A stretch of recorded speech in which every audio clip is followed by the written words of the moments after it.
दैनिक विस्तार समाचार में आप सबका स्वागत है। अभी कुछ दिन पहले एक न्यूज़ चली थी आप लोगों के चैनल पे, पुलिस महानगर पे, जिसमें आप लोगों ने विजय गोरे के ऊपर आरोप लगाया था और वीडियो भी दिखाया था कि उसने जो है आप लोगों के साथ बदतमीजी की, कैमरा तोड़ा, आप लोग साइड पे कहीं वीडियो और फोटो निकाल रहे थे। दूसरी न्यूज़ देखने को मिली एक पत्रकार के थ्रू जो है मुमरा के, कि उसमें उसने दावा किया कि 1 लाख रुपया मांग रहे हैं, एक घर मांग रहे हैं और मेरा मोबाइल बना के दो या नया मोबाइल बना लेके दो मुझे।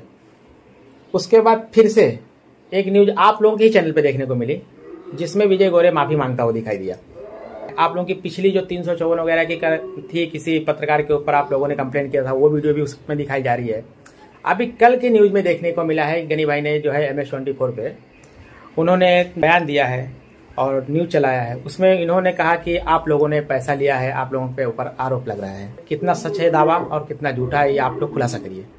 सबसे पहले तो मैं ये बात कहूंगी कि गनी भाई के जो चैनल पे चल रही थी न्यूज, उसके बाद ये मुद्दा काफी गर्म हुआ।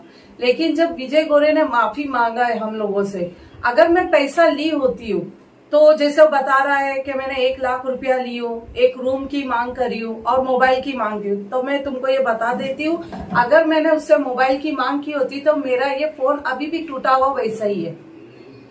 तो मैंने कहाँ से इससे फोन मांगी? और दूसरी बात, वो साबित कर दे कि मैंने उससे घर ली और कौन सा रूम दिया इसने, वो भी साबित करे। और 1 लाख रुपया इसने मुझे दिया है तो वो भी साबित करे कौन से स्पॉट पे इसने मुझे 1 लाख रुपया दिया है। वरना मैं साबित कर दूंगी कि इसने जो भी इल्जाम लगाया है वो गलत किया है, मैं इसके ऊपर फिर मानहानि करूंगी। जैसे कि चैनल में दिखाया गया है, जो दूसरे पत्रकारों ने दिखाया है, जिसमें वो सफाई दे रहा है कि पत्रकार को जो है सच का साथ देना चाहिए। तो जिस चैनल पे आप लोगों की न्यूज चली है उसमें पुरानी वीडियो क्यों चलाई गई है, उसका क्या कारण हो सकता है? जिस तरीके से नहीं, विजय गोरे ने जो अल्फाज बोला है कि रफीक कामदार के बारे में सबिया हुसैन शेख ने ऐसा बोली कि स्पॉट पे जब मैं वो फुटेज मार रही थी, जो कोयना की जमीन पे जो बांध काम कर रहा था, तो उस वक्त ये बात कुछ नहीं हुई थी। ये आपसी दुश्मनी, यानी जो हमारे पिछले वक्त में आपको जैसा पता है कि रफीक कामदार के ऊपर केस रिस हुआ था, वो हमारा कोर्ट का मसला था। लेकिन ये रफीक कामदार को उकसा के हम दोनों को और उकसा के मतलब झगड़ा बढ़ाना चाहता था। जिससे सवाल किया जा रहा है कि सबिया हुसैन शेख ने आप पे आरोप लगाया है कि वो कोयना की जमीन है, वो साबित करने के बजाय वो बात किधर का किधर घुमा रहा है। वो जमीन तो खुद दावा कर रहा है कि ये मेरे कब्जे में है काफी दिनों से, तो कब्जा तो उसने खुद कबूल कर लिया कि हाँ कोयना की जमीन वो कब्जा करके ही कर रहा है। यानी बहुत सारे लोग ऐसे हैं जो कह रहे हैं कि उसने हमारी जमीनें कब्जा कर लिया है, तो ये कहीं ना कहीं ये आरोप उसके ऊपर सिद्ध होता है। दूसरी चीज, अगर उसने कब्जे में है उसके, तो उसके पास कोई डॉक्यूमेंट है उस पेपर का? नहीं, उसके बारे में तो हमको नहीं पता है कि उसके पास कोई डॉक्यूमेंट्स है या नहीं है। लेकिन मैं आपको एक बात बताना चाहूंगा कि विजय गोरे की दलीसर ठाकुरपाड़ा में कई ऐसी जमीनें हैं जिसपे उसने कब्जा किया हुआ है और उसके सारे सबूत हमारे पास हैं। हम बिना सबूत के किसी भी मामले में कोई आवाज नहीं उठाते हैं। पहली बात ये कि मैंने जो साबित करने की बात किया था कि इन्होंने कोई पैसा लिए नहीं है, इनको धमकाया गया। धमकाया क्या गया वो भी बताइए आपको, मैं बता रहा हूँ क्या धमकाया गया।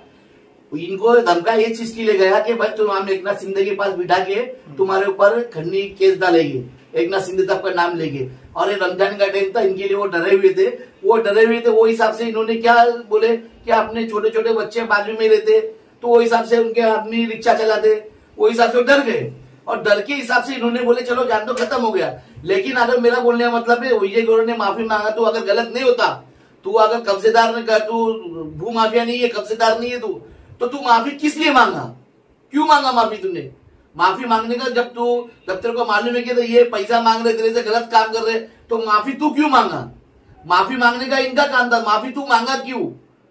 इसका मतलब तू गलत आदमी है। 17 तारीख से ये हमारा मैटर चल रहा था, शनिचर का दिन था वो, तब से मैटर चल रहा था। 3 दिन ये क्यों खामोश बैठा था? क्यों ये नहीं साबित कर पाया कि सबिया पैसा मांग रही है? क्यों नहीं उस वक्त मुझ पे खड़े नहीं बिठाया? ये क्यों पत्रकारों को बुला के मेरे खिलाफ न्यूज चलवा रहा है? और आज मार्केट में हमारे नाम से ये बवाल हो रहा है कि हमने उससे पैसे लिए हैं, हमने मोबाइल लिया है, हमने घर लिया। अगर हमने उससे पैसे लिए होते, एक कॉमन आदमी जो एक आम इंसान होता है ना, उसको भी पता होता है कि अगर किसी बात का सेटलमेंट होता है तो जो वीडियोस वगैरह होती हैं वो डिलीट कर दी जाती हैं। लेकिन आज भी हमारी न्यूज चल रही है जो विजय गोरे के खिलाफ हमने चलाई थी। हमारे ट्विटर भी अभी भी वैसे के वैसे, आप हमारी साइट पे ट्विटर सबिया हुसैन शेख SS पे जाके आप देख सकते हैं। उसके बाद में हमारे पुलिस महानगर की यूट्यूब चैनल पे आप जाके देख सकते हैं कि वो विजय गोरे की न्यूज अभी भी चल रही है। और हम विजय गोरे को चैलेंज करते हैं, हम विजय गोरे को चैलेंज करते हैं कि उसने हमें कहाँ पैसे दिया, कितने पैसे दिया, वो साबित करे, नहीं तो हम उसके ऊपर मानहानि का दावा करेंगे। दूसरी बात, विजय गोरे ने हम पर एक इल्जाम लगाया कि हम सिलफाटे पे जितेंद्र अवार्ड की एक सभा थी, उसमें हम उसके स्टेज पे बैठे हैं। विजय गोरे ये भी साबित कर दे उस सभा में हम वहां पर गए हुए हैं। अगर विजय गोरे ये साबित नहीं कर पाया तो भी हम उसके ऊपर इस मामले में मानहानि का दावा करने वाले हैं।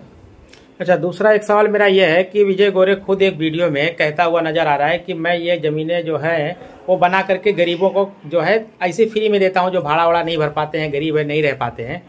तो ये रेहान कुरैशी करके एक है जो है ऑडियो रिकॉर्डिंग दिया है उसको कि तू मेरा 2 लाख रुपया ले लिया, मेरे बीवी बच्चे रोड पे आ गए, मैं परेशान हूँ। तो अगर ये फ्री में घर दे रहा है तो 2 लाख रुपया रेहान से क्यों लिया इसने? वो स्टार्टिंग में आपको बताऊंगी, जब वहाँ पे वो प्लॉट जो था, जैसे कि यूसुफ चोटी ने हम लोग को बताया कि वो कोहिना की जमीन है।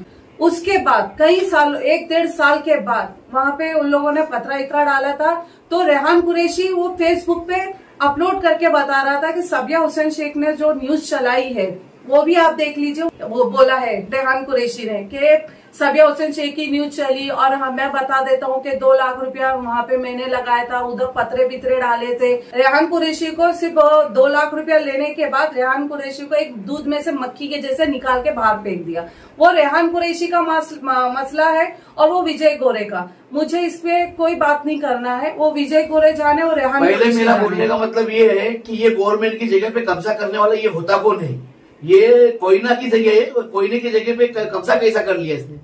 गनी भाई, मेरा आपसे एक सवाल है कि विजय गोरे जो ये बोल रहा है कि मैं फ्री में रूम बना के लोगों को दे रहा हूं, तो क्या विजय गोरे को सीएम फंड से पैसा आ रहा है या किसी और निधि से पैसा आ रहा है या फिर वो खुद के पास से लगा रहा है? तो इसकी इनकम सोर्स क्या है, कहाँ से ये पैसे आ रहे हैं जो उस पैसे से बनाकर लोगों को ये इतना बड़ा सेवा दे रहा है? इसने बताया ना, इसने खुद ही बताया है कि मैं कब्जा किया मतलब कि ये कि गवर्नमेंट का कोई मंत्री है क्या? ये कोई नेता होता है क्या? ये है कौन? ये बाहर से आया हुआ है, छोटा मोटा कार्यकर्ता बना हुआ था। ये एकनाथ शिंदे साहब के नाम पे पैसा कमा रहा है। ये बोलता मैंने कब्जा किया। तू गवर्नमेंट की जगह पे कब्जा करने वाला होता कौन है? तो अगर ये सही था, ये जैसा बोल रहा है ना कि मैं गरीबों को रूम देना चाहता हूँ, तो फिर मेरे चैनल पे माफी क्यों मांगा? ये तभी भी साबित कर सकता था जब मैं वीडियो बना रही थी वहां पे कि कोयना की जमीन है तो वहां पे तुम बांधकाम क्यों कर रहे हो। तो अभी भी ये बोल सकता था गरीबों के लिए बनाया। इतना मेरा फोन तोड़ने का उसका मतलब क्या था? आज जो मुझे बदनामी दे रहा है कि मैंने 1 लाख रुपया ली हूँ, एक रूम ली हूँ, वो साबित करके दिखाए मैंने इससे कब पैसा ली। हफ्ता लेता है कंपनी, वहां पे इलीगल जो कंपनी चल रही है कंपनी से हफ्ता ले रहा है। वो कंपनी क्यों नहीं बंद कर रही है?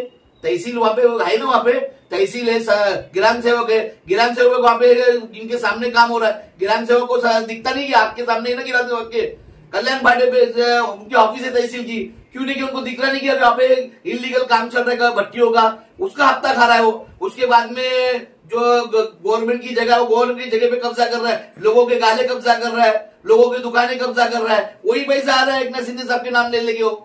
अरे इसका खुद का घर नहीं, गरीबों को घर कहां से देगा? ये खुद बाहर से आया हुआ है, ये भाड़े के रूम में रहता था, इसके पास घर नहीं, तो गरीबों को कहां से देगा? तो इतने बड़े खुद के खाने के मानते थे। अरे ये जो आदमी रिक्शा वाले को 200 रुपए नहीं छोड़ सकता है, तो ये आदमी के पास पैसे कहां से आए? किसी एक कथित चैनल पर इसने जो बयान दिया है अलग अलग तरीके से जो है, मुझे ऐसा लगता है कि उसे सिखा करके बिठाया गया था कि हमारे सवालों का इस तरह से तुम जवाब देना। क्या आप लोगों ने लगता? देखो कैसा मालूम है, कुछ पत्रकार ऐसे होते हैं, यूट्यूबर लोग, कुछ पत्रकार जो यूट्यूबर लोग ऐसे होते हैं जो पैसे के लिए किधर भी बिक जाते। वो पैसा लेके वन साइड ही बात करेंगे। जो पत्रकार ने इनका बाइट लिया, वो पत्रकार हमारे से बाइट लेवे ना, हम जवाब देने तैयार है कि नहीं? हमारे सवाल का जवाब उसको देने बोलो ना। जो जो हम बोले, हम प्रूफ दिखाता, उसका रिकॉर्डिंग में पास, मैंने रिकॉर्डिंग सब दिखाया नहीं दिखाया, वैसा तुम जो उसकी बाइट ले रहे हो तो उसका प्रूफ दिखाओ। सबसे पहले हम जनता से ये कहना चाहेंगे कि अपने आप को पत्रकार कहने वाले यूट्यूबर, उन्हें ये भी नहीं पता है कि जिसकी वो प्रेस कॉन्फ्रेंस ले रहे हैं उसके पास किसी के खिलाफ आरोप लगाने के लिए कोई पुख्ता सबूत होना चाहिए। बिना किसी पुख्ता सबूत के ये जाकर उनकी सामने वाले की बाइट लेते हैं, उसकी वीडियो चलाते हैं और कुछ भी अपनी पुरानी दुश्मनी, जाति दुश्मनी निकालने के लिए किसी के ऊपर कुछ भी इल्जाम लगाते हैं। इनको ये पता नहीं होता है कि आखिर पत्रकारिता की किस तरीके से जाती है। हम आज पत्रकार परिषद में बैठे हुए हैं, हमारे पास पुख्ता सबूत है, आप जो चाहे हमसे ले सकते हैं। लेकिन जब विजय गोरे ने पत्रकार परिषद ली तो जो पत्रकारों ने उसकी न्यूज चलाई है, खबर चलाई है, उन पत्रकारों ने उसने उन पत्रकारों को ये क्यों नहीं कहा कि मेरे पास में उनके खिलाफ ये सबूत है। तो ये नहीं आपको लगता है कि पत्रकारों को खुद मांगना चाहिए और उस चैनल पे जैसे पुरानी फोटोज आप लोगों की दिखाया है उसी तरीके से जो दावा विजय गोरे ने किया है वो भी दिखाना चाहिए था? नहीं, तो ये सरासर आप खुद समझ सकते हैं कि ये जाति दुश्मनी है। ये पैसा लेके पुरानी दुश्मनी निकालने के लिए न्यूज में डाला गया है। नहीं तो इसमें दूसरे का मसला किसका था? विजय गौड़े का था। मसला विजय गौड़े का था, इनका था। तो इसमें पुरानी दुश्मनी कहां से आ गई? दूसरे का फोटो क्यों दिखा रहा है? दूसरे की न्यूज क्यों दिखा रहा है? तो इसका मतलब तू पैसा लेके काम कर रहा है ना भाई। मेरा एक सवाल और है आप लोगों से, आप लोग भी पत्रकार हैं, वहां पर जो पत्रकार थे जो वहां पे उससे बाइट ले रहे थे, उन लोगों ने ये सवाल विजय गोरे से क्यों नहीं किया? जब विजय गोरे बोला कि ये जमीन कई सालों से मेरे कब्जे में थी, तो उन लोगों ने उससे डॉक्यूमेंट वगैरह क्यों नहीं मांगा? या फिर उन लोगों ने ये सवाल क्यों नहीं किया कि किस अधिकार से तुमने इस पे कब्जा कर रखा था? कि उन लोगों ने ये सवाल क्यों नहीं किया वहां पर विजय गोरे से कि जो इल्जाम आप लगा रहे हो इसका कोई पुख्ता सबूत आप पर है या नहीं है? कैसे लगाएंगे, कैसे ये सवाल करेंगे? क्योंकि वो लिफाफे वाले पत्रकार थे, यूट्यूबर थे ना, यूट्यूबर है, पत्रकार, पैसा लेकर काम करने वाले लोग है। तो कैसे पैसा लेके काम कर? उन्होंने जब इसने जब इल्जाम लगाया तो उस टाइम पे आगे सबिया हुसैन का स्टेटमेंट लिया क्या किसी ने? लिया क्या स्टेटमेंट किसी ने सबिया हुसैन का? नहीं लिया। क्यों नहीं लिया? क्योंकि वन साइड पैसा मिला ना। हम पैसे नहीं दे सकते। अच्छा, हम सही है, मेरा कहने का साबित कर दे। सुन लीजिए, और वो गलत है, इसके लिए तो बचाव के लिए इसने स्टेटमेंट दिया। ये गलत है, इसके लिए माफी मांगा। गलत होता तो माफी क्यों मांगता? आपके चैनल के माध्यम से हम ये कहना चाहते हैं कि विजय गोरे ने जो जो हम पर इल्जाम लगाए हैं वो साबित करे, वरना वो हम उसके ऊपर मानहानि का केस करेंगे। और उसने जो हमको धमकी दी है, जो हमारे साथ में हमारा मोबाइल तोड़ा है, जो धक्का मुक्की की गई, अभी तक जो अर्जी मैंने दी हो डीसीपी को भी दी हो, लेकिन अभी तक पुलिस वालों ने उस पर कोई कार्रवाई नहीं की है। हम बहुत जल्द इसकी मांग करेंगे कि आखिर एक पत्रकार की क्यों नहीं सुनवाई की है पुलिस वालों ने। जब मेरा मोबाइल तोड़ा गया था ना, उस वक्त हुसैन से ये बात की जा रही थी कि मैं एकनाथ शिंदे का आदमी हूँ, ये दुश्मनी तुम लोगों को बहुत भारी पड़ेगी और तुम लोग दोनों को कहाँ गायब कर दिया जाएगा ये तुम लोग को नहीं मालूम पड़ेगा। दूसरी बात, मेरी सिर्फ यही बात है कि मैंने अगर रफीक कामदार के बारे में ये जो अल्फाज बोली हूँ कि मैं रफीक कामदार के साथ ऐसा करी हूँ, मेरे जैसा कोई नहीं, मैंने रफीक कामदार को धूल चटा दी, तो वो भी साबित करे, नहीं तो मैं साबित करूंगी। क्योंकि रफीक कामदार का मेरा मैटर कोर्ट में चल रहा है और ये बात को लेके ये आपसी दुश्मनी अपने से कुछ नहीं कर पा रहा है, तो रफीक कामदार को बीच में लाके ये पुरानी दुश्मनी उखाड़ रहा है। दूसरी बात, इसने ये भी बोला है कि मैंने वहां पे शो हो रहा था, वहां पे एक प्रोग्राम था, जितेंद्र अवार्ड भी आया था। मैं ये भी कहूंगी कि उस वक्त रफीक कामदार भी वहां पे मौजूद थे, तो रफीक कामदार को भी मालूम है मैं वहां पे थी या नहीं, वो भी जानते हैं। जब मैं वहां मौजूद नहीं थी, मुझ पे जो ब्लेम लगाया जा रहा है वो भी उसको साबित करना पड़ेगा, वरना मैं ये भी साबित करके दिखा दूंगी। तीसरी बात कि उसने जो मुझ पे बोला गया है, मेरे पास अभी भी रिकॉर्डिंग है। अज्ञात व्यक्ति ने मुझे बताया है कि मुझ पे किस बारे में खंडनी लगाई जाएगी। 1 लाख रुपए की मांग की हूँ मैंने, एक रूम की मांग की हूँ मैंने, हमने दिए उसको, ये बोल रहा है ना, और मोबाइल भी दिया हूँ, तो वो साबित करे, नहीं तो उस पे भी मैं उस आवाज उठाऊंगी और मैं आखिर तक पहुंचूंगी। और जो मैंने माफी मांगी हूँ, ये मेंटली हरेसमेंट हुई थी मैं वहां पे, और मुझे जबरदस्ती माफी मंगवाया, उससे माफी मांगने के लिए कहा, मुझे भी बोला गया। और क्यों मांगी? क्योंकि मुझे धमकी दी गई थी कि तुम्हारे 2 बच्चे हैं, उनका फ्यूचर का सोचना नहीं है, तुम्हारा आदमी क्या करता है, रिक्शा चलाता है, कुछ भी कर सकते हैं हम। उस वजह से कुछ लोगों ने हम मियाँ बीवी पे काफी प्रेशर किए कि तुम इस्लाम में हो तो तुमको एक माफी देना पड़ेगा। जब मेंटली एकदम हरेसमेंट हो चुकी थी, मैंने मेरे हस्बैंड को यही बोली, हुसैन खत्म करो, ये माफी मांग रहा है ना, अभी अपने चैनल पे वो माफी मांग रहे, खत्म कर देंगे। लेकिन उसके बाद भी मुझ पे जो इल्जाम लगाया जा रहा है, वो जिस तरीके से आग लग रही है कि मैंने 1 लाख रुपया लिए, जो मुझ पे ये इल्जाम लगा रहा है वो साबित करे, नहीं तो मैं साबित करके बता दूंगी कि मैंने इससे 1 रुपया नहीं ली। बस आपसे एक आखिरी सवाल है, इस मामले को जो अभी चल रहा है इससे आप समाज को क्या संदेश देना चाहेंगे? सबसे पहली बात तो मैं लोगों को बचाना चाहता हूँ। बचाना किससे चाहता हूँ? विजय गौड़े से, जो एकनाथ शिंदे साहब का नाम लेके, श्रीकांत शिंदे साहब का नाम लेके जो लोगों को गुमराह करके फंसा रहा है और लोगों को नाम लेके धमकी दे रहा है। तो मैं यही बोलना चाह रहा हूँ कि विजय गौड़े कोई ऐसी चीज नहीं है जो उससे लोग डरे। तो अगर नाम लेता है एकनाथ शिंदे साहब का तो मेरे से नंबर लो, श्रीकांत शिंदे साहब का मैं नंबर दूंगा और डायरेक्ट बात करो कि विजय गौड़े ऐसे बोलता है। और दूसरी बात, अगर विजय गौड़े आपको बोल रहा है कि किधर जमीन है या किधर रूम बेच रहे, तो सबसे पहले उसकी इंक्वायरी करो, क्योंकि विजय गौड़े इनलीगल काम करता है और इनलीगल वो कब्जे करता है और इनलीगल अपना कोई ना की जगह पे चाली वाली बना के बेचता है। इसके लिए उसके ऊपर पहले सबसे पहले कार्रवाई होना चाहिए और तहसीलदार को जितने उसने चाली बनाया है, तहसीलदार से और ग्राम सेवक से मेरी मांग है, अगर आप लोगों ने उससे कुछ सेटअप नहीं रखा है तो उसकी कार्रवाई करें जल्द से जल्द और गरीब लोगों को बचाए वहां से।